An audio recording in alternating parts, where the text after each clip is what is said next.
마가복음 79번째 시간입니다. 십자가에 못 박으니라 라는 제목의 설교였죠. 자, 설교 요약을 한번 보겠습니다. 예수님은 나를 위한 희생 제물, 속죄 제물, 화목 제물이 되십니다. 나의 죄를 자기 것으로 삼고 십자가 위에서 죽으심으로 나의 죄값을 완전히 지불하셨기 때문입니다. 이 십자가 사건을 자기 사건으로 믿는 자에게 복이 있습니다. 짧은 문장이기는 한데 굉장히 중요한 말들이 아주 많이 담겨 있죠. 희생 제물, 속죄 제물, 화목 제물, 그 의미가 무엇인지를 좀 아셔야 됩니다. 자, 그래서 이 희생 제물과 속죄 제물과 화목 제물의 뜻이 무엇인지를 한번 물어보셔도 좋겠습니다. 희생 제물 무슨 뜻입니까? 말 그대로 대신해서 희생하는 제물이라는 그런 뜻이겠고, 속죄 제물 무슨 뜻이죠? 죄를 대신하여 속하여 주는 제물. 화목 제물은 뭡니까? 누군가와의 사이를 화목하게 만드는 제물을 의미하죠. 단어는 다르지만 사실상 다 같은 그런 뜻입니다. 자, 그리고 밑에를 보면 그 뜻에 대한 설명이 나와 있는데, 나의 죄를 자기 것으로 삼고 십자가 위에서 죽으심으로, 누가요? 예수 그리스도께서 그렇게 하심으로, 그 다음 이야기가 굉장히 중요하죠. 나의 죄값을 완전히 다 지불하셨습니다. 예수님은 희생제물, 속죄제물, 화목제물이 되심으로 우리의 죄값을 완전히 십자가 위에서 지불하신 것이죠. 그 다음 이야기도 매우 중요해요. 바로 이 십자가 사건을 나의 사건으로, 자기 사건으로 믿는 자에게 복이 있습니다. 오늘 설교 공부의 핵심이죠. 별 5개. 십자가 사건을 자기 사건으로 믿으라. 이것이 오늘 설교 공부의 핵심이라는 것 꼭 기억하시기를 바랍니다. 관찰하기. 군인들이 예수님을 끌고 들어간 뜰의 이름은 무엇인가? 브라이도리온이라고 했죠. 브라이도리온은 어디에 있는 뜰이었습니까? 총독의 집안에 있는 그런 뜰이었고, 이 집안에는 로마 군대가 주둔하고 있었다 그랬어요. 2번, 군인들이 예수님께 입히고 씌운 것은 무엇입니까? 두 가지를 찾으라는 뜻이겠죠. 입힌 것은 자색옷, 씌운 것은 가시관입니다. 3번, 군인들이 예수님께 경례를 하죠. 그 다음에 뭐라고 이야기합니까? 유대인의 왕이여 평안할지어다. 4번, 위의 행동을 한 후에는 갈대로 머리를 치고 침을 뱉습니다. 본문에 이것은 뭐라고 표현합니까? 희롱하였다. 이렇게 표현을 하고 있어요. 자, 본문 속으로 들어가는 관찰 굉장히 중요한 거죠. 그래서 여러분 다시 한번 강조를 하는데, 본문의 내용들을 아주 꼼꼼하게 살펴보실 것을 권합니다. 장소도 확인을 해보시고 군인들의 행동도 확인을 해보시고, 그리고 예수님을 어떻게 표현하고 있는지도 잘 확인을 하시기를 바랍니다. 관찰하기 두 번째, 5번입니다. 예수님의 십자가를 억지로 짊어지고 간 사람은 누구입니까? 옆에서 구경하다가 끌려간 사람이 있죠. 이렇게 기록하고 있어요. 알렉산더와 루포의 아버지인 구레네 사람 시몬. 6번, 최종 목적지 어디였습니까? 골고다였죠. 옆에 번역하면 해골의 곳이다. 이렇게 표현되어 있습니다. 7번, 군인들은 예수님의 옷을 갖기 위해 무엇을 하였습니까? 제비뽑기를 했죠. 8번, 예수님은 몇 시에 못 박히셨습니까? 성경에 의하면 제3시라고 되어 있어요. 자, 크게 관찰, 작게 관찰이라고 써놨는데, 크게 관찰은 뭘까요? 전체적인 구조, 그리고 문단, 그리고 중심, 주제 등을 찾으라는 것이고, 작게 관찰이라는 건 뭘까요? 각 등장인물의 언행을 한번 살펴보시고, 표현들을 한번 보시고, 왜 그런 말이 있는지, 왜 그런 단어를 썼는지 등등을 한번 살펴보라는 겁니다. 이 모든 걸 통해 뭘 찾아가야 되는 것이죠? 지금 이 말씀이 무엇을 말하고자 하는지, 바로 중심 주제를 찾아야 되는 것이죠. 크게 관찰하고 작게 관찰해서 중심 주제를 찾으라. 해석하기로 하겠습니다.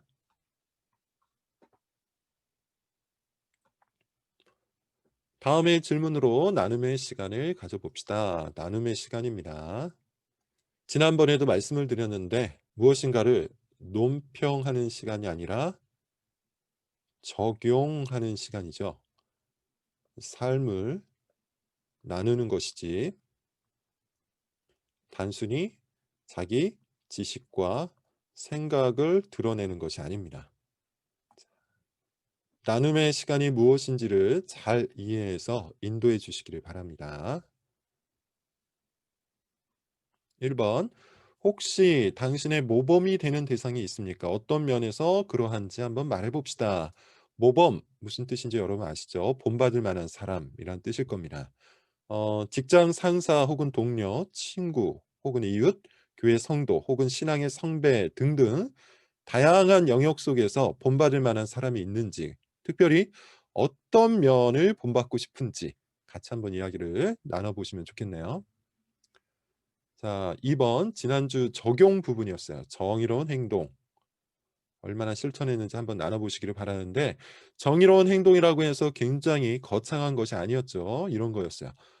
악을 미워하고 선을 사랑하기 위해 한 행동이 있는지 이걸 한번 이야기해 보라는 뜻이죠.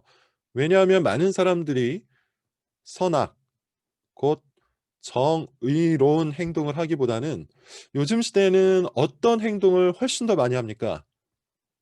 자기 이득을 위한 행동만 하기 때문이죠. 그러나 성경은 우리에게 뭘 명령하고 있어요? 악을 미워하고 선을 사랑하는 정의로운 행동을 명령하고 있다는 사실을 여러분 잊지 마시기 바랍니다. 다시 한번 강조합니다. 자, 3번 잠언 3장 11절부터 18절을 같이 꼭 읽어보십시오. 특히나 내가 지켜야 하는 교훈은 무엇인지 함께 이야기해 보시기 바라는데 자, 이와 같습니다. 보시면 사랑하는 자를 징계하라 그러죠. 이유가 있어요. 지혜를 얻게 하기 위한 것. 자, 왜냐하면 지혜는 그 어떤 것보다도 귀하기 때문입니다. 지혜를 얻는다는 것이 무엇인지 같이 한번 이야기를 해봐도 좋을 것 같습니다. 그래서 본문에 의하면 은을 구하는 것, 곧 금이겠죠. 더 정확히 얘기하면 돈일 겁니다. 은을 구하는 것, 은을 구하는 것, 돈을 구하는 것보다 지혜를 구하는 것이 훨씬 더 유익하다고 합니다. 왜 그런지 같이 한번 이야기를 나눠보셔도 좋겠습니다. 말씀 앞에서 자기 삶을 돌아보는 훈련을 하십시오. 이게 핵심이에요. 우리가 그리스도인으로 살아간다는 것은 말씀 앞에서 자기 삶을 계속 돌아보는 훈련을 하는 겁니다. 그래야만 말씀대로 살 수 있기 때문이죠. 해석하기 2번입니다. 로마 군인들이 예수님을 희롱했던 주된 내용은 무엇입니까? 어떻게 알 수 있습니까? 자, 예수님이 가짜 왕이라고 희롱을 했죠. 붉은 옷을 입혔어요. 자색 옷이라고 되어 있는데 붉은 옷, 왕이 입는 옷이죠. 그리고 관을 씌웠죠. 왕이 관을 쓰죠. 근데 가시관을 씌워서 희롱을 했습니다. 그리고 무엇보다도 결정적으로 예수님께 격려를 하고 유대인의 왕이라고 부르죠. 이 모든 게 뭐예요? 조롱이에요. 왕을 사칭한 자. 그런데 사실은 반역자. 뭐 이런 뜻으로 예수님을 희롱하고 있었습니다. 이와 같은 희롱에도 예수님이 묵묵히 따르신 이유 뭡니까? 이사야 50장 6절 7절을 참고하시라 이렇게 되었는데 설교 중간에도 제가 50장 6절 7절을 같이 한번 읽은 적이 있죠. 고난받는 종에 대한 예언이었어요. 그리고 이 말씀에 순종하시기 위해 예수님이 따르신 것이죠. 그리고 무엇보다도 이 이사야 50장 6, 7절의 말씀에 의하면 하나님께서 이 수치를 곧 뭘로 바꾸십니까? 영광으로 바꾸실 것을 알았기 때문에 예수님께서 이 모든 희롱을 묵묵히 따르고 계신 것이죠. 자, 2번 구레네 사람 시몬의 정보를 구체적으로 알린 이유는 무엇인가? 그가 예수님의 십자가를 대신 짊어지고 올라갔다는 것은 무엇을 의미할까? 질문이 두 개예요. 사실상 1번, 2번입니다. 구레네 사람 시몬의 정보를 구체적으로 알린 이유 뭡니까? 마가복음의 독자들이 적어도 그의 아들을 알았을 가능성이 있기 때문이죠. 뭐 예를 들어 알렉산더 그리고 루포의 아버지라고 되어 있는데 로마에 있는 교회에게 보낸 편지 로마서 16장을 보면 이 루포라는 인물이 나옵니다. 동일 인물인지 아닌지 정확히 알 수는 없겠죠. 근데 가능성이 있어요. 어찌 되었든 간에 이 마가복음을 읽은 첫 번째 독자들은 알렉산더와 루포를 알았을 가능성이 높죠. 그런 의미에서 이 사건의 역사성을 우리는 이런 표현을 통해 확인할 수 있는 겁니다. 자, 두 번째 질문. 그가 예수님의 십자가를 대신 짊어지고 올라갔다는 것은 뭘 의미합니까? 예수님이 걸을 수 없을 만큼 심각한 폭행을 당했다는 것을 보여주고 있는 것이죠. 왜냐하면 다음 본문, 우리가 읽은 이 본문의 다음을 보면 두 명의 강도, 두 명의 강도가 더 예수님과 함께 십자가에 매달린 것을 볼 수 있습니다. 그런데 이 두 명의 강도는 자기네가 자기 십자가를 지고 올라갔어요. 근데 예수님은 그러지 못했죠. 그 말은 예수님께서 걸을 수 없을 만큼 심각한 폭행을 당했다는 그런 의미일 겁니다. 자, 여기에서 2번, 이 큰 2번에서 여러분들이 강조하실 것은 이거예요. 예수님이 당한 조롱과 폭행과 고난에 집중을 한번 해보시라. 그리고 예수님께서 왜 이런 조롱과 폭행과 고난을 당하시고 있는지, 그것을 왜 묵묵히 따르고 계신지 이것을 한번 집중해서 알려주시기를 바랍니다. 핵심이 뭡니까? 이거겠죠? 고난받는 종으로 예언된 말씀에 순종하시기 위하여. 3번입니다.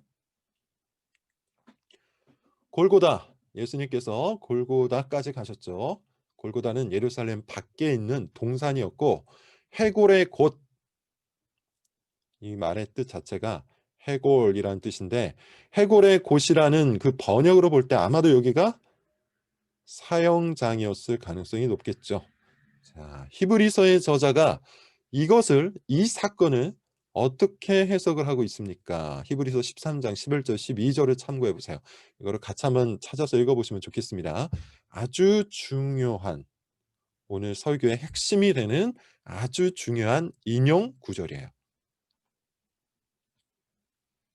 어떻게 해석합니까? 구약의 속죄 제물, 희생 제물, 화목 제물이 성문 밖에서 불태워졌던 사건과 연결해서 해석을 하죠. 즉, 이 해석에 의하면 예수 그리스도가 속죄 제물이라는 것. 이것을 우리는 알 수가 있죠. 히브리서의 저자에 의하면 속죄 제물인 짐승의 피는 어떻게 됩니까? 자, 히브리서 13장 11절 12절을 보면 이렇게 나와요. 대제사장이 가지고 성소로 들어갑니다. 이 피로 말미암아 어떻게 되는 거죠? 거룩하게 돼요. 이 피를 뿌리죠. 뿌립니다. 뿌려진 이 피가 거룩하게 만드는 거예요. 자, 2번. 히브리서의 저자에 의하면 속죄 제물인 짐승의 육체는 어떻게 됩니까? 레위기 4장 11절 12절을 참고하세요. 성문 밖에서 불살라져요. 성문 밖으로 모든 육체, 표현에 의하면 고기, 뭐 내장, 뭐 이런 것들이 다 밖에서 진영 밖에서 불살라진다. 그렇게 이야기를 하고 있어요. 자, 핵심이 이겁니다. 예수 그리스도께서 구약의 속죄 제물과 같은 역할을 하고 계신다.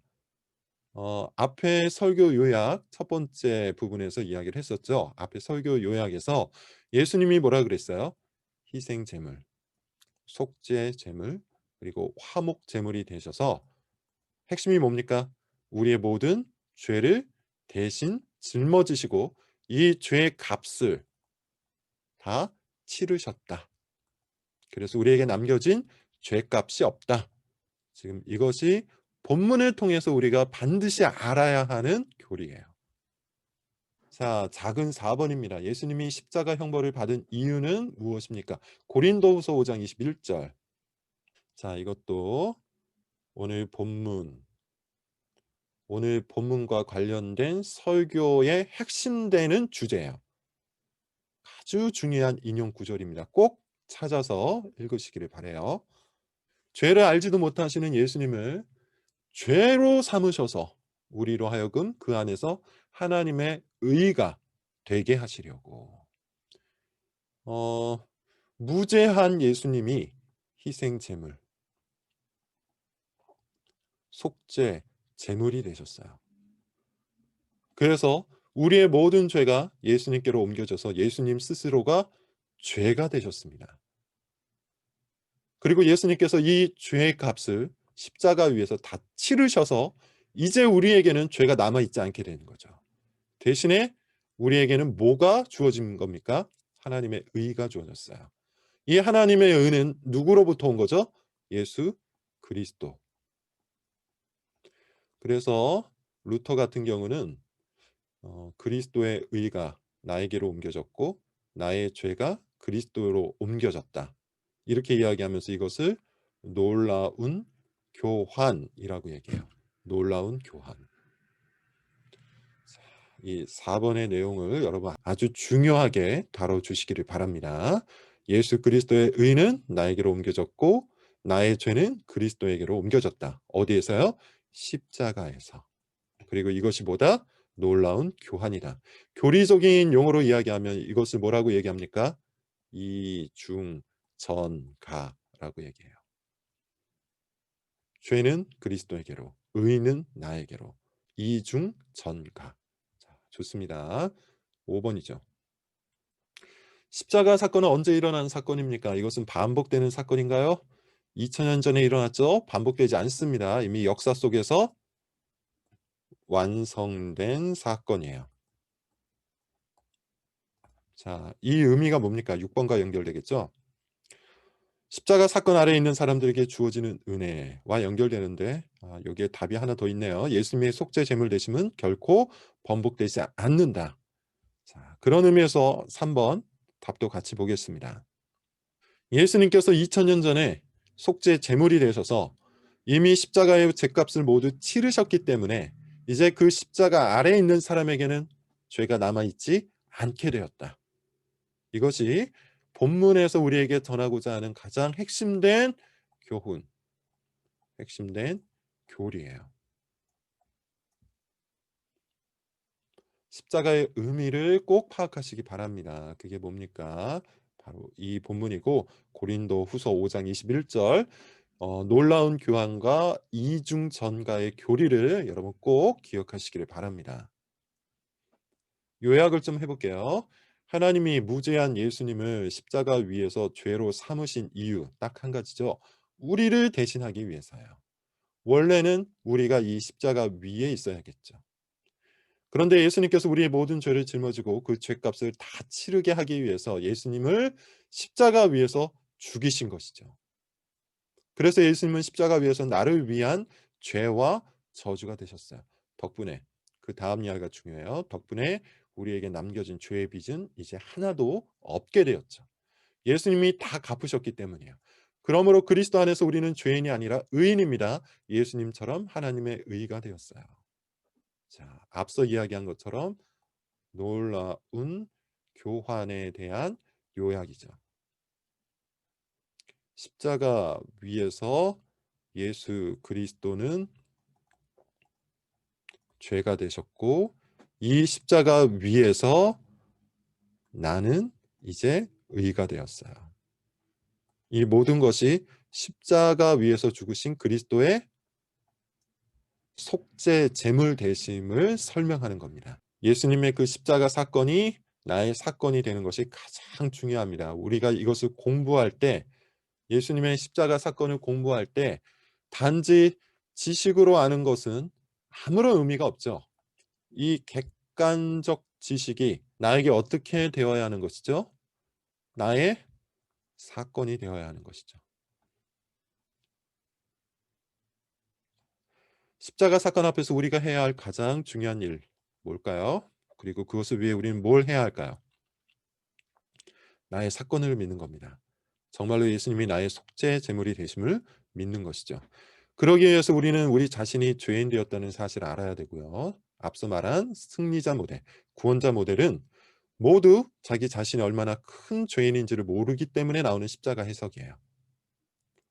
자기의 죄가 스스로 어찌할 수 없다는 것을 아는 사람은 십자가 사건이 나를 위한 속죄 사건이라는 것에 감사를 하겠죠.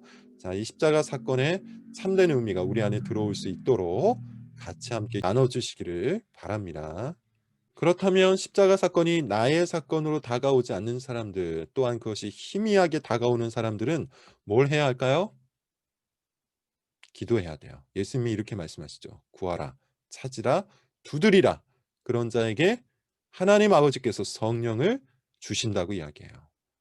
성령만이 죄를 깨닫게 해주시기 때문에 우리는 기도하여 성령의 도움을 받아야 합니다.